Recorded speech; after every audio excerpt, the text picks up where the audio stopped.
ॐ श्रीशैलेशदयापात्रं दीपक्त्यादिगुणार्णवं यतीन्द्रप्रवणं वन्दे रम्यजामातरं मुनिं रम्यजामातृयोगीन्द्रपादरेखामयं सदा तदा यत्तात्मसत्तादिं रामानुजमुनिं भजे। लक्ष्मीनाथसमारम्भां नादयामुनमध्यमाम् अस्मदाचार्यपर्यन्तां वन्दे गुरुपरम्परां।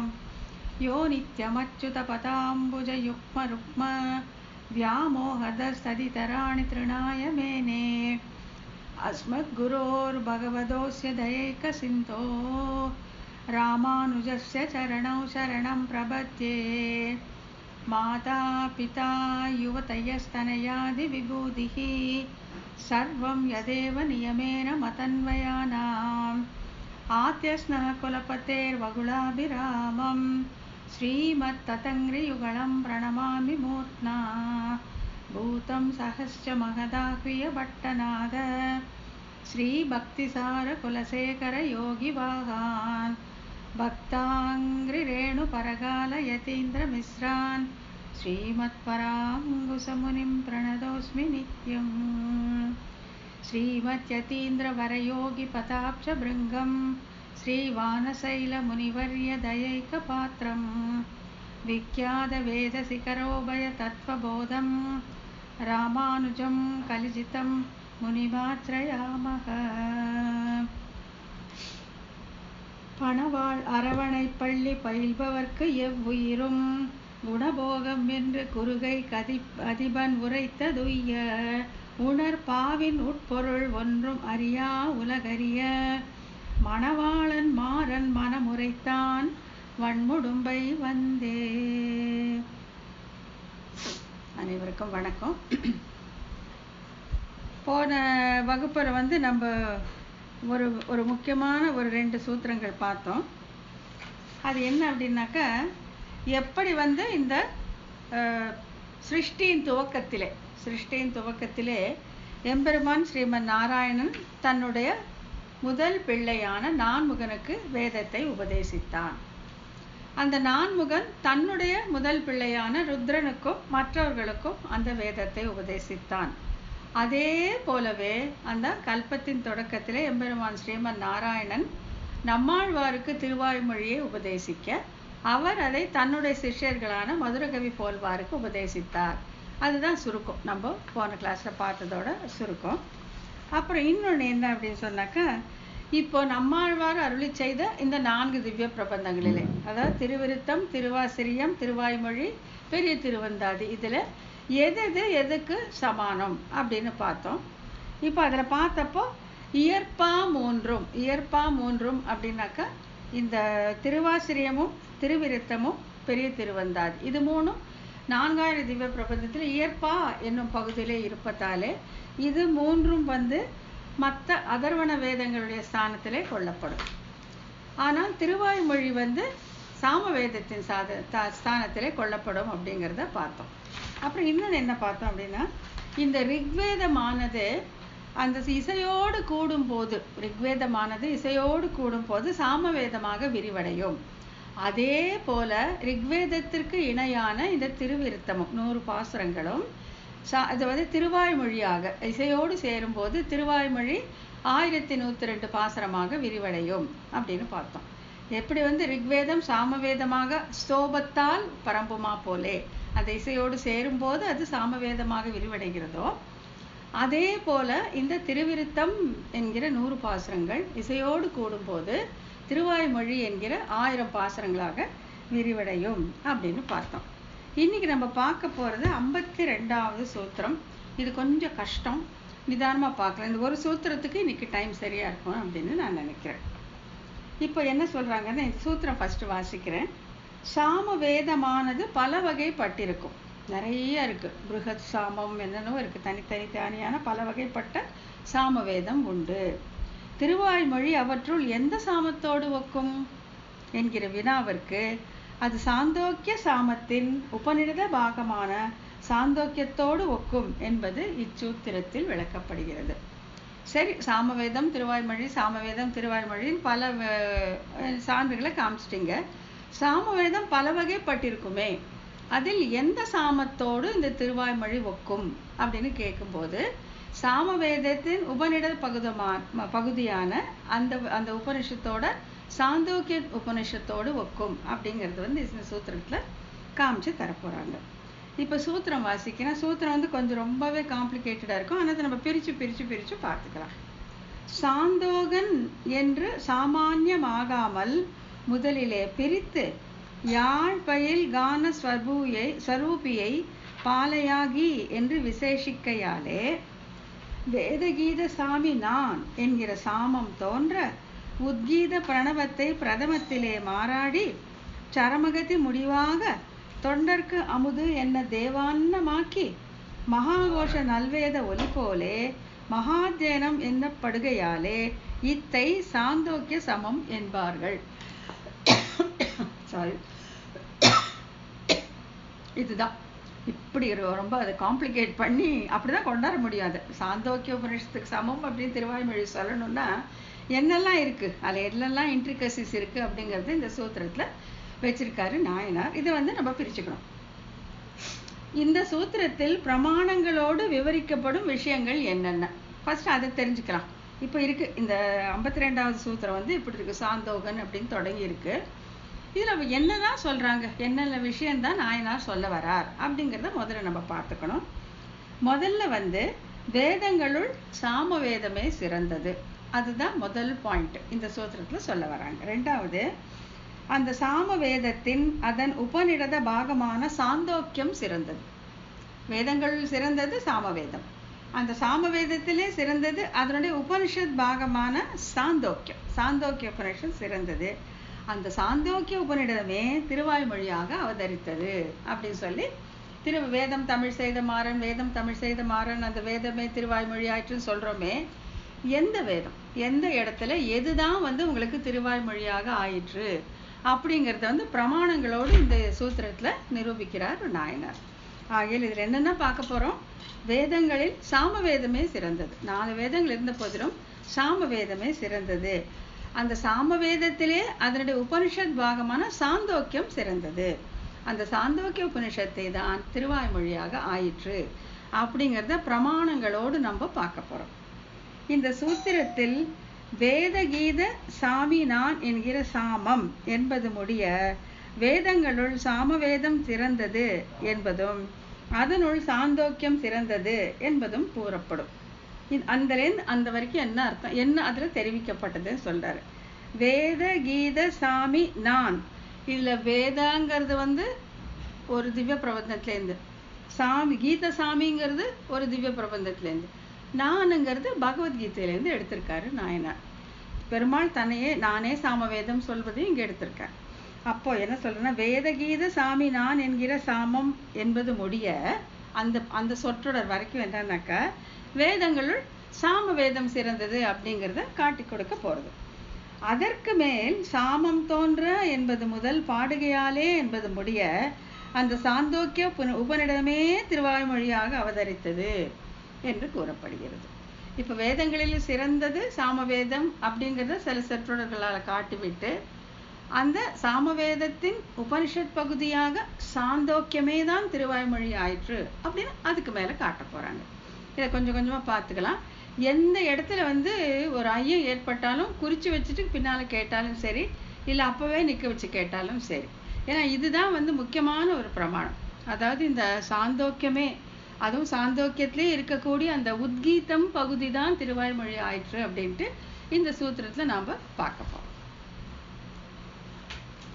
இப்போ இதை எப்படி பிரிச்சுக்கணும், இதை பிரிச்சு இந்த சூத்திரத்தின் பொருளை விரிவாக உணர கீழ்கண்டவாறு பிரித்து கூட்டி பொருள் கொள்ள வேண்டும். ஃபர்ஸ்ட், சாமம் தோன்ற பாடுகையாலும்.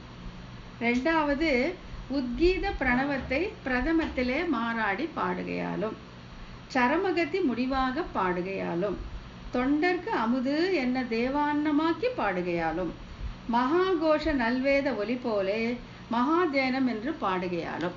இப்படி பிரிச்சுக்கணும். ஸ்டெப் பை ஸ்டெப்பா பிரிச்சுக்கிட்டு ஒன்னொன்னா நம்ம பார்க்கணும். முதல்ல என்ன, சாமம் தோன்ற பாடுகையாலும். இந்த டேபுலர் காலம்ல வந்து சாமகீதம் அப்படிங்கிறத பொதுவாகவும் அதில் இந்த சாந்தோக்கிய சாமம் என்பதை விசேஷமாகவும் பிரித்து காட்டுறாங்க. ஜென்ரல் ஸ்பெஷல்னு வச்சுக்கலாம். ஜென்ரலாக சாமகீதம் தான் என்பதை பரமாத்மா சொன்னியதும் ஆழ்வார்கள் அருளி செயல்கள் இருந்தும், அதிலே சாந்தோக்கிய சாமம் என்பது ஸ்பெஷல் விசேஷித்து கூறுவது எப்படிங்கிறத இந்த டேபுலர் காலம்ல நம்ம பார்க்க போகிறோம். இப்போ ஃபஸ்ட்டு சாந்தோகன் என்று சாமானியம் ஆகாமலே முதலில் பிரித்து, இப்போ சாந்தோகன் என்று சாமானியம் ஆகாமல் முதலே பிரித்துனா ஜென்ரலாக சொன்னதை இருந்து பிரித்து எப்படி சாந்தோக்கிய உபனிஷத் சிறந்தது, சாந்தோக்கிய உபனிஷத் பகுதி சிறந்தது அப்படின்னு காட்ட போறாங்க. சாமானியம் ஆகாமல் அப்படின்னா பொதுவாக ஆகாமல். இப்போ இந்த சாமானியமாக இந்த எம்பெருமான் தான் இந்த சாமகீதத்தால் அறியப்படுபவன் அப்படிங்கிறதுக்கு 2-3 உதாரணங்கள் காட்டுறாங்க.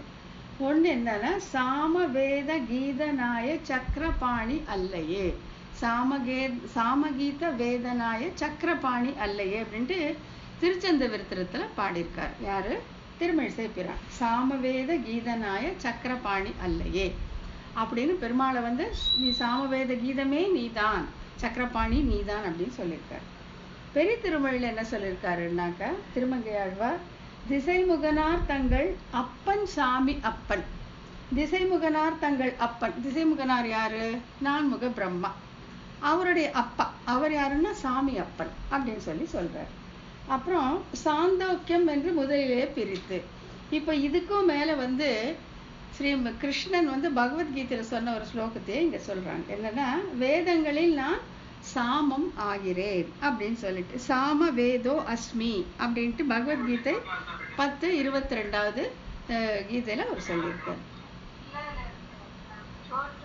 வேதங்களில் நான் சாமம் ஆகிறேன், இவற்றில் சாமம் என்று பொதுவாக சாமத்தை காட்டாமல் விசேஷமான சாந்தோகத்தை சாமத்தை காட்டுவது என்று தெளிவாக்கி.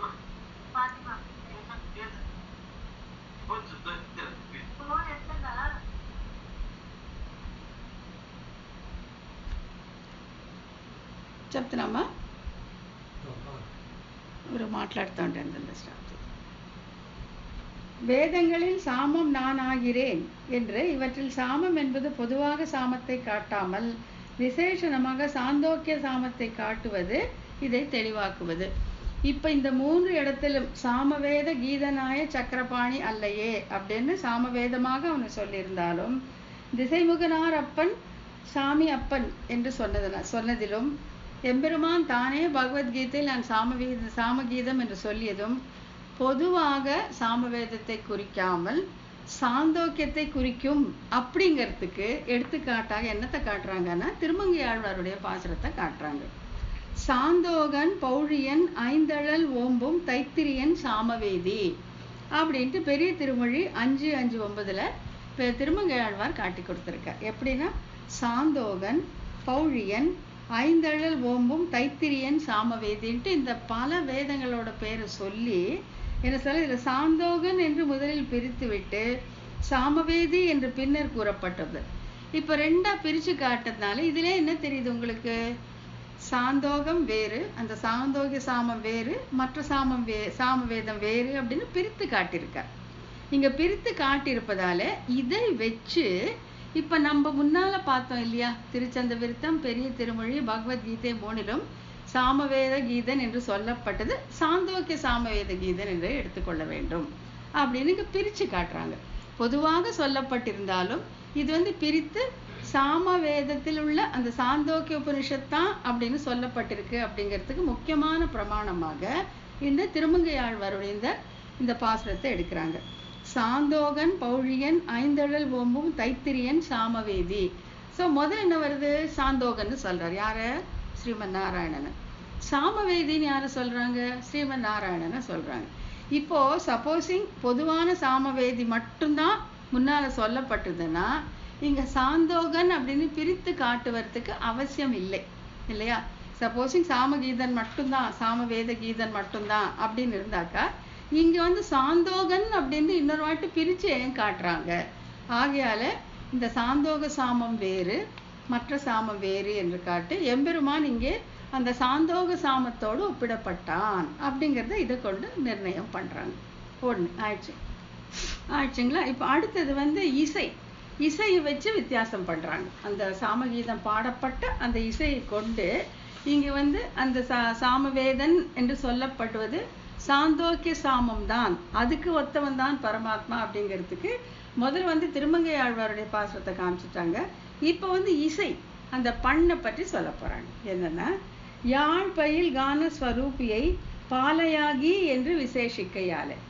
இதில் பொதுவானது என்ன, விசேஷம் என்ன, ஜென்ரல் என்ன, ஸ்பெஷல் என்னன்னு பார்த்தாக்கா, ஜென்ரலாக வந்து எம்பெருமான இந்த யாழ் இசை போல் இனிமையானவன் அப்படின்னு சொல்கிறாங்க. மேலே என்ன பண்ணுறாங்க, ஸ்பெஷலாக விசேஷித்து பாலையாகிய பண் அப்படின்னு சொல்கிறாங்க. பாலையாகிய பண்ணுன்னு சொல்கிறப்போ அது வந்து சாந்தோக்கிய உபனிஷத்துக்கு வரும். அதனால் இது வந்து அங்கே ஒரு சான்றாக எடுத்து காட்டுகிறார்கள். யாழ்பயில் கானஸ்வரூபியை பாலையாகி என்று விசேஷிக்கையாலே, அந்த இசை வீணையோட சத்தம் போன்ற அவளை இனிமையான எம்பெருமானை பாலையாகிய பண் என்று விசேஷித்து கூறுகிறார்கள். பொதுவானது ஜென்ரல் என்ன, வீணையுடைய இசை போன்றவன். ஸ்பெஷல் என்ன, விசேஷித்து பாலையாகிய பண் போன்றவன் அப்படின்னு சொல்றதுனால இவன் வந்து சாந்தோக்கிய சாமத்திற்கு நிகரானவன் அப்படின்னு சொல்ல வராங்க. யாழ்பயில் கானஸ்வரூபி, அது எப்படின்னாக்கா, முன்னல் யாழ்பயில் நூல் நரம்பின் முதிர் சுவையே அப்படின்னு சொல்லி திருவாய்மொழியில் நம்மாழ்வார் எம்பெருமான அனுபவிக்கிறார் என்பதால் நரம்பில் பிறந்த மிக இனிமையான அடையாளமாக பெருமாள் அறியப்படுகிறார். நல்ல வீணை வாசிக்க கூடுறவங்க எழுப்பக்கூடிய அந்த நரம்பிலிருந்து எழுப்பக்கூடிய அந்த இசை தான் எம்பெருமான் ஸ்ரீமன் நாராயணன் என்று யாழின் இசையாக அவ்வாறு தான் வந்து அந்த நித்தியசூரிகள் அவனை அனுபவிக்கிறார்கள் என்று ஆழ்வார் சொல்றார். அப்படி பாலையாகி விசேஷிக்கையாலே அந்த யாழ் இசை போல இனிமையானவன் எம்பெருமான் அப்படின்னு முதல்ல பொதுவாக சொல்லிட்டு, ஜென்ரலா சொல்லிட்டு, ஸ்பெஷலா விசேஷித்து என்ன சொல்றாங்கன்னா, பாலையாகி அந்த பாலைங்கிற பண்ல பாடப்பட்டான், அது பண் போன்றவன், பாலையாகிய பண் போன்றவன் என்று விசேஷித்து ஸ்பெஷலாக சொல்றாங்க. யாழ் நரம்பில் பெற்ற பாலையாகி அப்படின்னு பெரிய திருமொழியில சாந்தோக சாமத்தின் திறமான பாலையாழ் என்ற பண்ணையிட்டு விசேஷமாக அறியப்படுகிறார். புரியுதுங்களா? இப்ப முன்னல் யாழ்பயில் நூல் நரம்பின் முதிர் சுவையே அப்படிங்கிறது வீணையோட இசை மாதிரி இனிமையானவன் எம்பெருமான்னு சொல்லிட்டு பொதுவாக ஜென்ரலாக, ஸ்பெஷலா விசேஷித்து என்ன சொல்றாங்கன்னாக்கா, யாழ் நரம்பில் பெற்ற பாலையாகி அந்த விசேஷமாக பண், எந்த பண் வந்து அந்த சாந்தோக்கிய உபநிஷத்தை குறிக்குமோ அந்த பண்ணாகவே எம்பெருமான் இங்கே அறியப்படுகிறான் அப்படின்னு சொல்லிட்டு, ஸோ பொதுவாக சொன்னதுலேருந்து இந்த விசேஷமானது அறியப்பட்டது அப்படின்னு சொல்றாங்க. இங்கே இந்த பண்ணை சொல்ல காரணம் யாதெனில், எம்பெருமான் சாமவேத கீதன் என்ற வேத கீதத்தோடு ஒப்பிடப்பட்டதால் அந்த கீதமும் சாந்தோக சாமகீதம் என்று தெரிவுபடுவதற்காகும். பொதுவாக வந்து வீணை இசை அப்படின்னு சொல்லிட்டு அதுலேருந்து தனியாக பிரித்து ஸ்பெஷலாக விசேஷமாக அந்த யாழ் நரம்பு பாலையாழ் அப்படிங்கிற பண்ணு சொல்லப்பட்டதாலே, அந்த பாலையாழ் ஆகிய பண் வந்து சாந்தோக்கிய உபனிஷத்துக்கே உரியதாக இருப்பதாலே அதுதான் எம்பெருமான் அவனே அப்படின்னு சொல்றாங்க. இப்போ இந்த மூணாவது காலம்ல எப்படி இதை வந்து பிரிச்சு காமிச்சாங்க அப்படிங்கிறத ஒரு சம்மரைஸ் பண்ணி காட்டுறாங்க. வேத கீத சாமி நான் என்று சாமம் தோன்ற பாடுகையாலும். இப்போ இந்த வேத கீதை எங்கேருந்து எடுத்தாங்க, சாம வேத கீதனாய சக்கரபாணி அல்லையே அந்த பாசுரத்தில் வேத கீத சாமி திசைமுகனார்த்தங்கள் அப்பன் சாமி அப்பன் அப்படின்னு, வேத கீத சாமி நான் அப்படிங்கிற எங்கேருந்து வருது, பகவத்கீதையிலேருந்து வருது. நான் வேதங்களும் நான் சாம வேதம் அப்படின்னு நான் சொன்னதை அங்கே வச்சிருக்காங்க. ஸோ இந்த மூணும் வேத கீத சாமி நான் என்று சாமம் தோன்ற பாடுகையாலும்,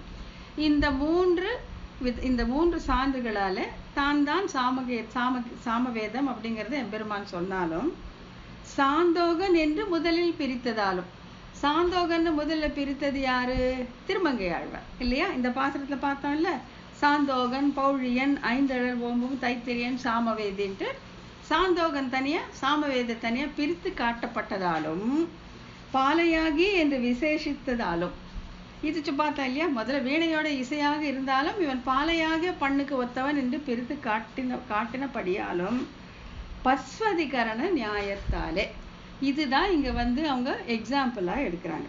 என்னன்னாக்கா, இந்த பஸ்வதிகரண ஞானம் என்னட்டு கீழே கொடுத்துருக்கோம். பஸ்வதிகரண நியாயம் என்பது பசுவை கொண்டு யாகம் செய் என்ற விதியில் உள்ள பசு என்னும் சொல்லானது பொதுவாக விலங்குகளை குறிப்பதாயினும், பசு அப்படின்னா எல்லா விலங்குகளையுமே அதில் குறிப்பிடப்படும். மேல் வருகிற மந்திரத்தில் சாகம் என்று கூறியிருப்பதால் இங்கு பசு என்னும் சொல்லப்படுவது வெள்ளாட்டினை குறிக்கும். இது இதில் வருது, நம்ம யாகத்தை பொறுத்து வருது, அதில் உள்ள அந்த ரூல்ஸை பொறுத்து வரக்கூடியது. ஆகையால பசு அப்படிங்கிற சொல் பொதுவாக எல்லா விலங்குகளையும் குறிப்பிட்ட போதிலும் இந்த யாகத்திலே சாகம் என்று கூறியிருப்பதால், அங்கே அந்த யாகத்துக்கு சாகம்னு சொல்லியிருப்பாங்க போல இருக்கு, கூறப்பட்டிருப்பதால் அங்கே பசு என்பது எதை குறிக்கும்? வெள்ளாட்டை குறிக்கும். ஆகையால் இவங்க என்ன சொல்றாங்க, இந்த திருச்சந்த விருத்தத்திலாகட்டும், பெரிய திருமொழியிலாகட்டும், பகவத்கீதையிலாகட்டும் அவனை சாமக வேதம் அப்படின்னு சொல்லியிருந்த போதிலும் திருமங்கையாழ்வார் சாந்தோகன், பௌழியன், சாமவேதன் என்று பிரித்திருப்பதால் இந்த பஸ்வத்கிர நியாயத்தின்படி இவன் சாந்தோக்கிய வேத கீதன். அதே மாதிரி இசையில இவன் யாழின் இசை போன்றவன், வீணை இசை போல இனிமையானவன் என்று பொதுவாக சொல்லியிருந்தாலும் பிரித்து காட்டும் போது பாலையாகிய பண் போன்றவன் என்று காட்டப்பட்டிருப்பதாலும் இந்த பச்வதிகரண நியாயத்தாலே பொதுவா பசு பசு பசுன்னு சொல்லிட்டே வரும்போது எல்லா மிருகங்களும் சொல்வதை போல எம்பெருமானை திருச்சந்த விருத்தத்திலாட்டும், பெரிய திருமொழியிலாட்டும், பகவத்கீதையிலாட்டும் சாமவேதம் என்று சொன்ன போதிலும் விசேஷித்து கூறுகையிலே அது எப்படி அந்த யாகத்திலே வெள்ளாட்டை குறிக்குமோ அதே போல இங்க திருமங்கையாழ்வார் பிரித்து காட்டியிருப்பதாலும் இங்க பாலையாகிய பண் என்று, அதுவும் பெரிய திருமொழிதான், சொல்லியிருப்பதால் இங்கே இந்த சாம வேத கீதன் நான் என்பதெல்லாமே அவன் சாந்தோக்கிய கீதத்துக்கு சமமானவன் என்று காட்டப்படும் என்பதை இதுவரைக்கும் சொல்லியிருக்காங்க. பாலையாகி என்று எதால? வேதகீத சாமி நான் என்று சாமம் தோன்ற பாடுகையாலும். சாமகீதம் தான் ஜெனரலா தெரியுது, பொதுவாக அதான் தெரியுது. சாந்தோகன் என்று முதலில் பிரித்ததாலும், திருமங்கையாழ்வார் பிரித்து காட்டியிருப்பதாலும், பாலையாகி என்று விசேஷித்ததாலும் இந்த பச்வதிகரண நியாயத்தாலே சாம வேதகீதன், சாமியப்பன், இதெல்லாம் சாம வேதகீதன் திருச்சந்த விருத்தத்துல சொல்லியிருக்கட்டும், சாமி அப்பன் அப்படின்னு சொல்லி திருமங்கையாழ்வார் சொன்னதாகட்டும், வேதங்களில் நான் சாமம் என்ற பகவத்கீதையில் அவன் சொல்லியிருக்கதாகட்டும், அந்த மூன்றுமே உனக்கு சாந்தோக்கிய சாமத்திற்கு நிகரானவன் பகவான் என்பதை காட்டும். அப்படிங்கிறத கொஞ்சம் அப்படியே காம்ப்ளிகேட்டடா வருது, ஒரு 2-3 வாட்டி படிச்சா பழகிறோம். வேதங்களில் சாமம் நான் ஆகிறேன் என்பற்றில் உள்ள சாமகீதம் என்பவை பொதுவாக சாமகீதத்தையும் இசையும் காட்டாமல் அதன் விசேஷமான சாந்தோக்கிய சாமத்தையும் அதில் பண்ணாகிய பாலையாழ் என்ற பண்ணையும் காட்டும். அதே தான் பொதுவாக திருச்சந்த விருத்தத்திலாகட்டும், பெரிய திருமொழியிலாகட்டும், பகவத்கீதையிலாகட்டும் சாமவேதன் சாமகீதன் அப்படின்னு சொல்லப்பட்டிருந்த போதிலும் திருமங்கையாழ்வார் பிரித்து காட்டியிருப்பதாலும் இந்த பாலையாழ் என்கிற இந்த இசையால் விசேஷிக்கப்பட்டிருப்பதாலும் இங்கே சாமகீதன் சாமி, நான் சாமகீதன், நான் சாமவேதம் என்று சொன்னது எல்லாமே அவன் சாந்தோக்கிய சாமத்திற்கே ஒப்பானவன், அதனால்தான் அவன் படிக்கப்படுகிறான் என்பதை காட்டும். அப்படிங்கிறத இந்த பச்வதிகரண நியாயத்தாலே இங்கே சொல்றாங்க. வேதங்களில் நான் சாமமாகிறேன் என்பற்றில் உள்ள சாமம் கீதம் என்பவை பொதுவாக சாமவேதத்தையும் இசையையும் காட்டாமல் அதன் விசேஷமான சாந்தோக்கிய சாமத்தையும் அதன் பண்ணாகிற பாலையாழ் என்பதையும் காட்டும். எனவே இங்க சொல்லப்பட்டது சாந்தோக சாமமே ஆகும். அங்க சாந்தோகங்கிறது விட்டு போயிருக்கு, சாமமே ஆகும் இருக்கு, சாந்தோகன்னு எழுதி வச்சுக்கோங்க. எனவே இங்க சொல்லப்பட்டது சாந்தோக சாமமே ஆகும், அந்த சாந்தோகம் அங்க விட்டு போயிருக்கு. இவ்வாறு ஆழ்வார்களும் இறைவனாகிய தானும் இறைவனோடு தன்னோடு ஒற்றுமைப்படுத்தி சொல்லும்படி சிறப்புடையதாய் இறைவனால் விரும்பப்படுவதாய் உள்ள சாந்தோக சாமமே இத்திருவாய்மொழி ஆனது என்று தோன்றும்படியாக ஆயிற்று. இப்படி இப்ப இதுவரைக்கும் என்ன பார்த்திருக்கோம்? எம்பெருமானை சாமகீதம் என்று சொன்னாலும் அவன் சாந்தோக்கிய சாமகீதத்திற்கே சமமானவன் அப்படின்னு சொல்லிட்டு இந்த சாந்தோக்கிய சாமகீதம் தான் திருவாய்மொழி ஆயிற்றுன்னு சொல்ல போறாங்க.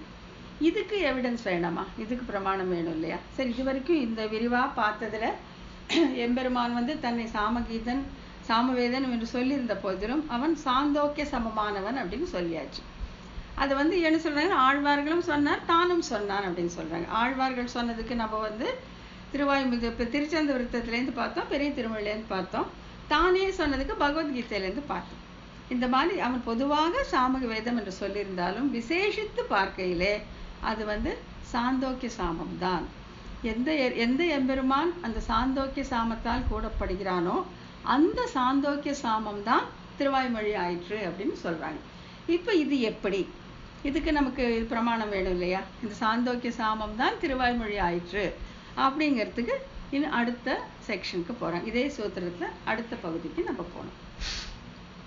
இவ்வாறு ஆழ்வார்களும் இறைவனாகிய தானும், ஆழ்வார்களுடைய பாசுரங்களிலிருந்து எடுத்திருக்காங்க, அவனுடைய திருவாக்கிலிருந்து வந்ததான பகவத்கீதையிலேருந்தும் எடுத்திருக்காங்க.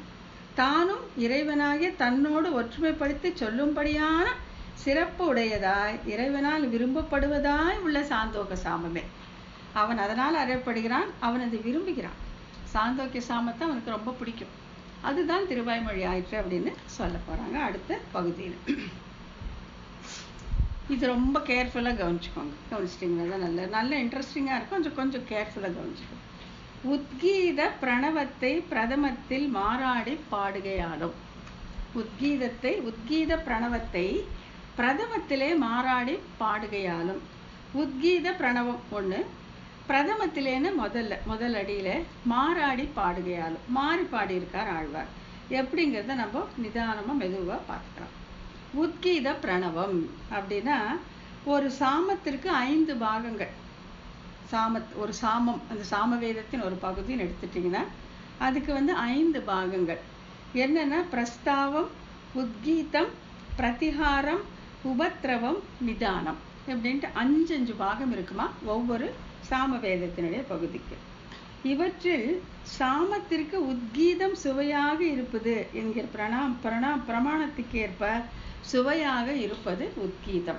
இதுக்கு வந்து இத்தனை 5 பாகங்கள் இருந்த பொழுதிலும், சாமவேதத்திற்கு 5 பாகங்கள் இருந்த பொழுதிலும் உத்கீதம் தான் அதில் இசைமயமாக மிகவும் இனிமையாக இருக்கக்கூடியது. சாமத்திற்கு உத்கீதம் சுவையாக இருப்பது, டேஸ்டே, அந்த சாமகீதத்துக்கு டேஸ்ட்டை கொடுக்கக்கூடியதே அந்த உத்கீதம் தான். பிரணவத்தை, தட் இஸ் ஓம் முன்னிட்டு இசை பாடப்படுவது உத்கீதம். இந்த உத்கீதத்தை வந்து பிரணவத்தை உச்சரித்து தான் பாடுவாங்களாமா. உத்கீதத்தை இப்போ சாமவேதத்திற்கு இனிமையாக இருக்கக்கூடியது உத்கீதம். அந்த உத்கீதத்தை ஓம் என்கிற பிரணவத்தோடு சேர்த்து இசையோடு சேர்த்து பாடுவதால் அது மிகவும் இனிமையாக இருக்கும்.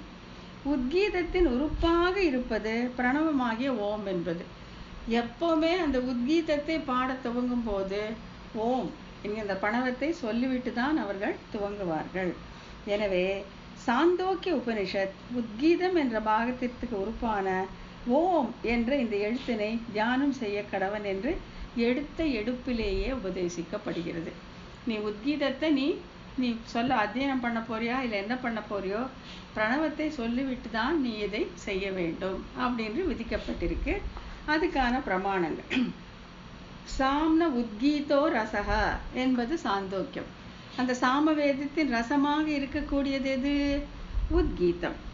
ஓம் இது ஏதத் அக்ஷரம் உத்கீதம் உபாசீத என்பது சாந்தோக்கியம். அந்த ஓம் என்கிற சொல்லிவிட்டுத்தான் நீ வந்து உத்கீதத்தை நீ பாட வேண்டும் என்று விதிக்கப்பட்டிருக்கிறது.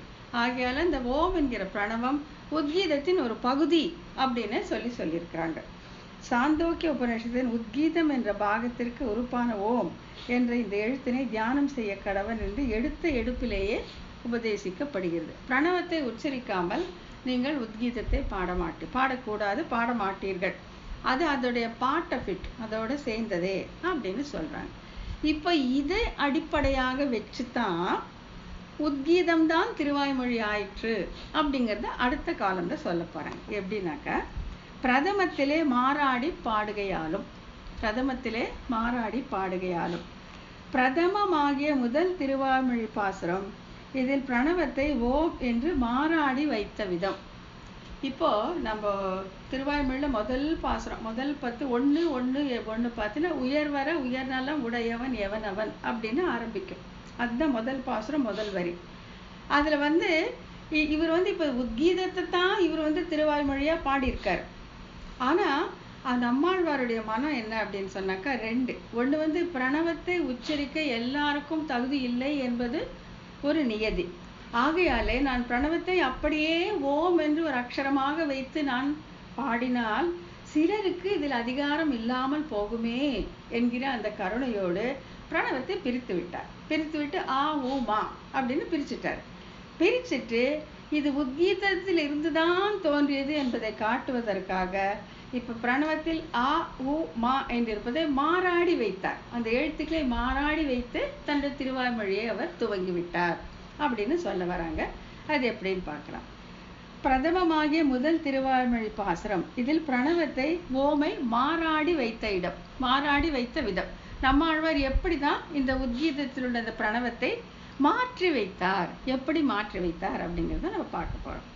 இந்த பிரணவத்தை ஓம் என்ற தொகை வடிவமாக கொண்டு அதை திருவாய்மொழியில் அமைத்தால், சப்போஸிங் அவர் எடுத்த இடத்துல முதல் பாசுல ஓம் அப்படின்னு ஆரம்பிச்சிருந்தான்னு வச்சுக்கலாம்.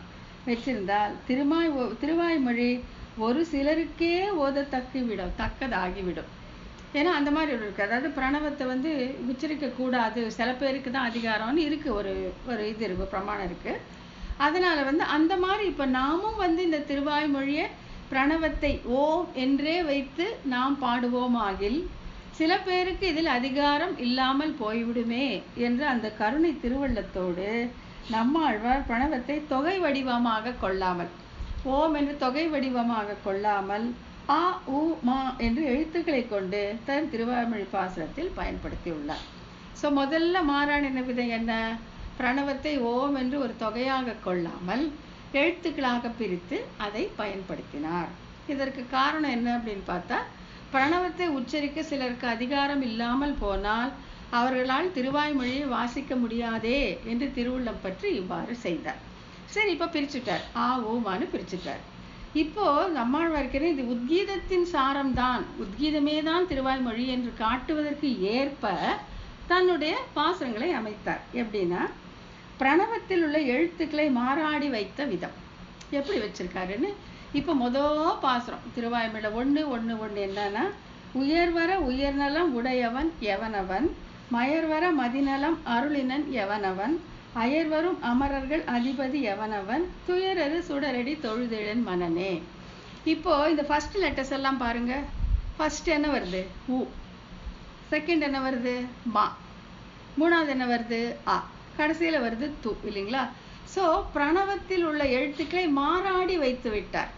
ஆ ஊ மான்னு வைக்காம என்ன பண்ணாரு? ஊ மா ஆ அப்படின்னு கடைசியில தூ வேற வச்சிருக்காரு. புரியுதுங்களா? ஸோ முதல்ல வந்து பிரணவத்தை ஆஸ் இட் இஸ் யூஸ் பண்ணா சில பேருக்கு அதிகாரம் இருக்காது என்கிற திருவுள்ளம் பற்றி அதை பிரித்து விட்டார். பிரித்து விட்டு இந்த உத்கீதம் தான் திருவாய்மொழி ஆயிற்று என்பது காட்டுவதற்காக எழுத்துக்களையும் தம்முடைய பாசுரத்தை மாறாடி வைத்தார் அப்படின்னு சொல்றாங்க. இப்பாசுரத்தில் அகாரத்தை முதலில் வைக்காமல் உகாரத்தை முதலிலே வைத்து எழுத்துக்களின் முறையை மாற்றி வைத்தார். இதற்கு காரணம் சாந்தோக்கியத்திற்கு சுவைபாகமான உத்கீதத்திற்கு உத் என்பது திருப்பெயர். இந்த உத்கீதத்தை உத் அப்படின்னு சொன்னாலே அது உத்கீதம் தான். இப்போ என்ன பண்ணிருக்கார் நம்மாழ்வார்னா, இந்த உத்கீதம் தான் திருவாய்மொழி என்று காட்டுவதற்கு முதல் பாசுரத்துல முதல் எழுத்து வந்து உ, கடைசி பாசுரத்துல கடைசி எழுத்து வந்து தே, உ தே வரும். அது தே பிரிச்சிங்கன்னா என்ன ஆகும்? இத் பிளஸ் ஆன், இத் பிளஸ் ஏன்னு வரும். ஆகையால உத்கீதம். பாசுரத்துல உ, முதல் பாசுரத்துல முதல் எழுத்து உ, கடைசி பாசுரத்தை கடைசி எழுத்து தே. அந்த தேயை பிரிக்கும் போது இத் பிளஸ் ஏ என்று வரும். ஆகையால உத்கீதம். உத்கீதமே தான் இந்த திருவாய்மொழி அப்படிங்கிறத நம்மாழ்வார் இந்த விதமாக காட்டி கொடுத்திருக்கிறார். ஆழ்வார் உத் என்பதில் உள்ள உகாரத்தை தம்முடைய திருவாய்மொழியில் முதல் பாசுரத்தில் முதல் எழுத்தாக வைத்தார். First letter. உயர்வர உயர்நலம். தகாரத்தை உத்கீதம் கித்து வரணும் இல்லைங்களா, அதுக்கு தம்முடைய திருவாய்மொழியில் கடைசி பாசுரத்தின் கடைசி எழுத்தாக அமைத்தார். பிறந்தார் உயர்ந்தே அப்படின்னு முடியும். திருவாய்மொழி பாசுரம் கடைசி ரெண்டு சொல் பார்த்தீங்கன்னா பிறந்தார் உயர்ந்தே. ஸோ அந்த உயர்ந்தேல கடைசி எழுத்து என்ன? தே. அந்த தே என்ன ஆகும்? வந்து இத் பிளஸ் ஏ. திருவாய்மொழி 10, 11 பாசுரத்துல கடைசி வேர்டு தான் உங்களுக்கு பிறந்தார் உயர்ந்தே அப்படின்னு வரும். ஆகையால இப்படி ஒரு அழகான ஒரு வழியால சுவாமி நம்மாழ்வார் வந்து தாம் அருளி செய்த திருவாய்மொழி சாட்சாத் அந்த உத்கீதம் தான் அப்படின்னு எந்த விதத்திலையும் நம்ம ரெஃப்யூட் பண்ண முடியாத அளவுக்கு அவர் காமிச்சு கொடுத்துட்டார். பிரணவத்தை அப்படியே வச்சு அதிகாரிகள் இல்லாமல் போகலாமே அப்படிங்கிற கருணையோடு அதை பிரித்தார். பிரித்து விட்டு இது வந்து உத்கீதத்தின் பொருள் தான் என்பதை காட்டுவதற்காக இப்படி பண்ணிவிட்டார். இப்போ நீங்கள் திருப்பாணர் அருளி செய்த அந்த அமலநாதிபிரான் பார்த்தீங்கன்னா அதில் கரெக்டாகவே வரும். ஆ ஊ மானே வரும். முதல் 3 பாசுரங்கள் பார்த்தீங்கன்னா அமலநாதிபிரான் அப்படின்னு ஸ்டார்ட் ஆகும். ரெண்டாவது உவந்த உள்ளத்தினாய் ஊ வரும். 3வது பாசுரம் மந்திபாய் வடவேங்கடம் ஆ ஊமா அப்படியே வந்துடும். அப்படியே பாடியிருக்கார். ஏன்னா வந்து அவர் பிரணவத்தை அவருக்கு வந்து அவருடைய இது வேற. ஆகையால் அவர் வந்து அந்த ஆ ஊமா பிரணவத்தை அப்படியே வச்சு பாடியிருக்கார். யாரு? திருப்பாணாழ்வார் தன்னுடைய அமல்நாத பிரான்ல. இங்கே வந்து சுவாமி நம்மாழ்வார் இது உத்கீதம் தான் இந்த திருவாய்மொழி என்று காண்பிப்பதற்காக இப்படி பிரணவத்தை பிரித்து எழுத்துக்களை மாறாடி வைத்து தன்னுடைய திருவாய்மொழியை அமைத்து விட்டார். ஆகையால இது இந்த சான்றோட வந்து இந்த சாமவேதத்தின் சாரமாக இருக்கக்கூடிய சாந்தோக்கிய உபனிஷத், சாந்தோக்கிய உபனிஷத்தின் சாரமாக இருக்கக்கூடிய உத்கீதம், அந்த உத்கீதமே தான் திருவாய்மொழி ஆயிற்று அப்படிங்கிறது இங்கே நிரூபிக்கப்பட்டது. இப்போ அடுத்தது சரமகதி முடிவாக பாடுகையாலும், சரமகதி முடிவாக பாடுகையாலும் இன்னொரு சாமியம் காட்டுறாங்க. திருவாய்மொழிக்கும் உத்கீதத்திற்கும் இருக்கக்கூடிய இன்னொரு சாமியம், இன்னொரு ஒற்றுமை காட்டுறாங்க. என்னன்னாக்கா சரமகதி முடிவாக பாடுகையாலும், சரமகதி, சரமன்னா லாஸ்ட், கத்தின்னா வழி, சரமகதி. இப்போ நம்ம கொஞ்சம் முன்னாலேயே பார்த்தோம், இந்த உடம்புலேருந்து ஜீவாத்மா வெளியில் போயிட்டா அது 4 வழியில் போகும்னு பார்த்துருக்கோம் இல்லைங்களா? சம்சாரகதி, யாமியகதி, தூமாதகதி மற்றும் அர்ச்சனாதிகதி அப்படின்னு பார்த்துருக்கோம். இதில் முதல் 3 கதிகளில் போன ஜீவன் திருப்பியும் சம்சாரத்திற்கு வரும். ஆனால் சரமகதி முடிவான கதி, ஆனால் அந்த அர்ச்சராதியில் போகிற அந்த ஜீவன் திருப்பி வராது அப்படின்னு நம்ம பார்த்துருக்கோம். ஸோ அந்த சரமகதியை உத்கீதமும் பாடுகிறது, திருவாய்மொழியும் பாடுகிறது. சரியா? இதுலேயும் வந்து சரமகதி அர்ச்சராதிகதி இதுலேயும் உண்டு, அதுலேயும் உண்டு. அது எப்படி அப்படின்னு சொல்லி காட்ட போகிறாங்க. சாந்தோக்கிய உபனிஷத் நடுப்பகுதியில் ஜீவாத்மா பயணிக்கும் 4 கதிகள் மார்க்கங்கள் விவரிக்கப்பட்டுள்ளன. அவையாவ கர்ப்பகதி, மீண்டும் மீண்டும் கர்ப்பத்தை அடைதல், மீண்டும் மீண்டும் பிறத்தல். அதாவது ஆவரேஜாக புண்ணிய பாவங்கள் பண்ணிகிட்டே வர்றவங்க ஹாரிசான்டல் எவல்யூஷன் இப்படியே போயிட்டே இருப்பாங்க. ஒரு கர்ப்பம், அதுலேருந்து பிறந்து இறந்து இன்னொரு கர்ப்பம், அப்படியே போயிட்டே இருப்பாங்க. யாமியகதி ரொம்ப சொல்ல முடியாத பாவங்கள், செய்ய வேண்டாம்னு சொல்கிறதெல்லாம் செய்கிறது, செய்யின்னு சொல்கிறதெல்லாம் செய்கிறது இல்லை. அவங்கெல்லாம் எங்கே போவாங்க? யாமியகதி நரகத்துக்கு போவாங்க, பின்னையும் பூலோகத்துக்கு வருவாங்க. தூமாதிகதி, சில பேர் இதை காட்டிலும் இன்னும் உயர்ந்த உலகங்கள் உண்டு என்று நினைத்து அந்த பலவிதமான யாகங்கள், ஜோதிஷ்டோமம் போன்ற அந்த யாகங்கள் செய்து அவங்க சொர்க்கலோகத்துக்கு போவாங்க. அங்கே போய் இந்த புண்ணியம் தீர்ந்தவுடனே மீண்டும் பூலோகத்துக்கு வருவார்கள். அர்ச்சராதிகதி, அதுதான் வந்து ஜீவாத்மாவின் இறுதி குறிக்கோள். நான் அர்ச்சராதியில் போகணும் அப்படிங்கிறது தான் ஒவ்வொரு ஜீவாத்மாவினுடைய இறுதி குறிக்கோளாக இருக்க வேண்டும். எல்லை நிலமாக இருக்கும் முக்தியை அடைதல், இது இறுதியான மார்க்கமாக இருப்பதால் சரமகதி என்று சொல்லப்படுகிறது. ஸோ இந்த சரமகதி எங்கே சொல்கிறாங்க? இது வந்து இதில் சொல்லப்பட்டிருக்கு. சாந்தோக்கிய உபனிஷத்தில் ரொம்ப அழகாக விவரிச்சிருப்பாங்க அர்ச்சராதி மார்க்கத்தை.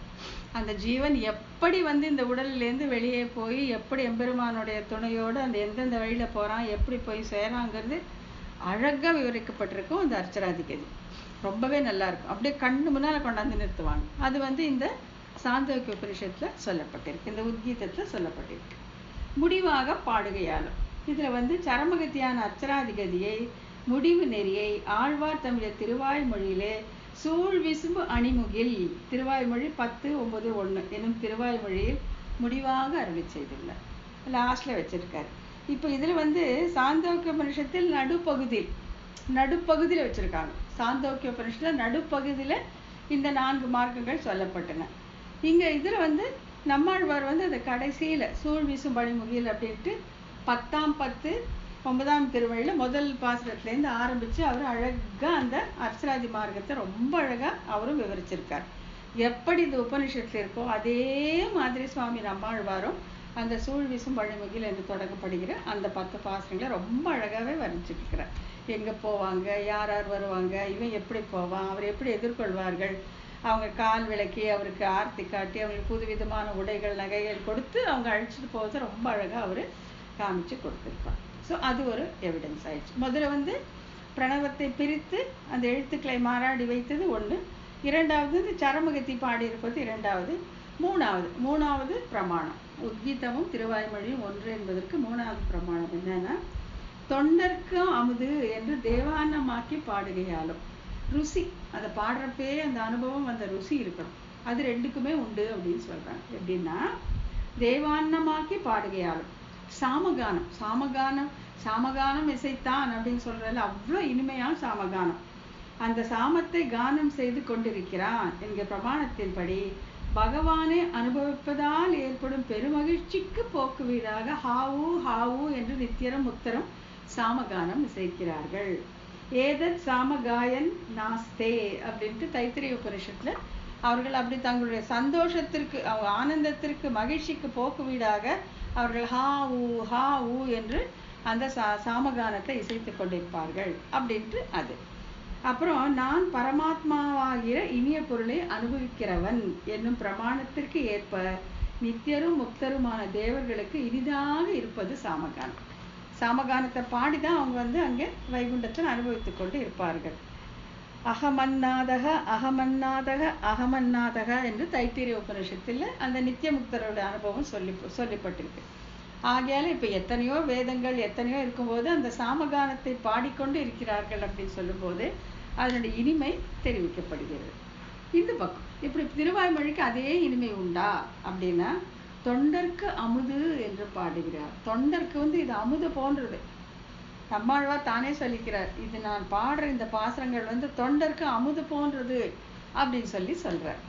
தொண்டர்க்கு அமுது உண்ண சொன்ன மாலைகள் சொன்னேன், நான் சொன்னேன். தொண்டர்க்கு அமுதம் போன்ற இந்த சொல் மாலைகளை நான் சொன்னேன் அப்படின்னு திருவாய்மொழியில சொல்றார். என்கிறபடி திருவாய்மொழியும் பகவானை அனுபவிக்கும் அனுபவத்தில் ஆசை உள்ளவர்களுக்கு இனிய பொருளாக இருக்கும். பகவான் அனுபவிக்கணும்னு சொல்லிட்டு நம்ம திருவாய்மொழி படிக்கும் போது அந்த இனிமை வந்து நம்ம உணரலாம், நல்லாவே உணரலாம், அவ்வளோ நல்லா இருக்கும். அது பண்ணோட சேர்த்து பாடுனா அது ஒண்ணு.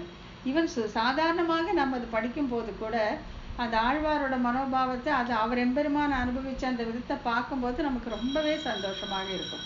ஆகையால எம்பெருமானை அனுபவித்தலாக இன்பம் அதுலேயும் உண்டு இதுலேயும் உண்டு. தொண்டருக்கு அது வந்து நித்திய முக்தர்களுக்காக அங்கே போனப்புறம் அவங்க அனுபவிக்கிறது. இங்கே வந்து தொண்டருக்கு, இங்கே தொண்டருக்கு அமுது உண்ண சொன்ன சொல் மாலைகள், தொண்டருக்கு அமுதம் போல இனிக்கக்கூடிய இந்த சொல் மாலைகளை நான் சொன்னேன் அப்படின்ட்டு நம்ம ஆழ்வார் சொல்றார். ஆகையால இப்படி தொண்டருக்கு அமுதமாக இருக்கும் வண்ணம் ஆழ்வார் திருவாய்மொழியை அருளி செய்திருக்கிறார். ஆகையால இந்த இசையாலும் சாமியம் உண்டு. இது வரைக்கும் சொல்லிட்டேன். ஒன்று வந்து பிரணவத்தை மாறாடி சொன்னது ஒன்று, அந்த ஊமா மாற்றி வச்சது ஒன்று. அப்புறம் ரெண்டாவது வந்து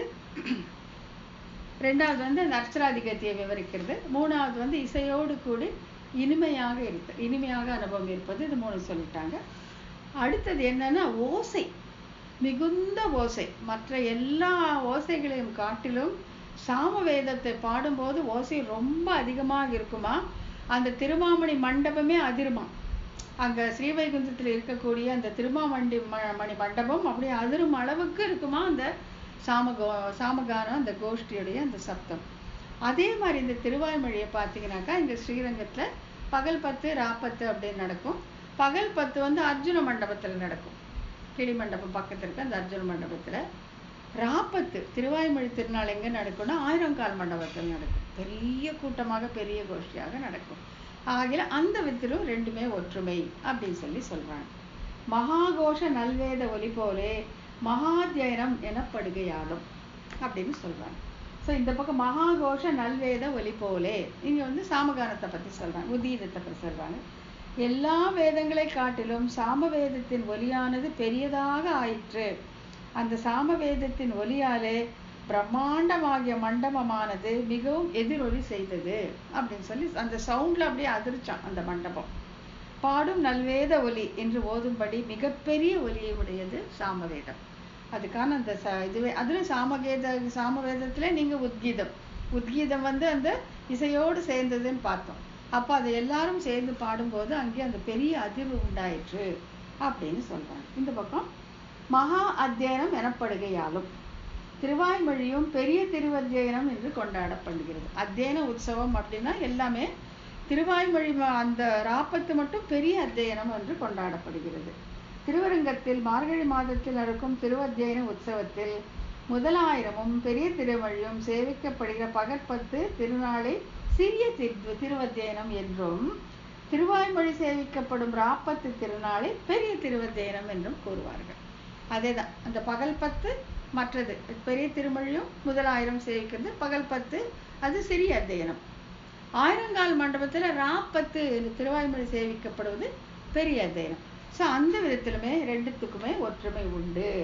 இப்படியாக பெரும் ஒலியை உடைய சாமவேதத்திற்கு இணையாக பெரிய திருவத்தியனம் என்று கொண்டாடப்படும் திருவாய்மொழியை அருளி செய்துள்ளார் நம்மாழ்வார்.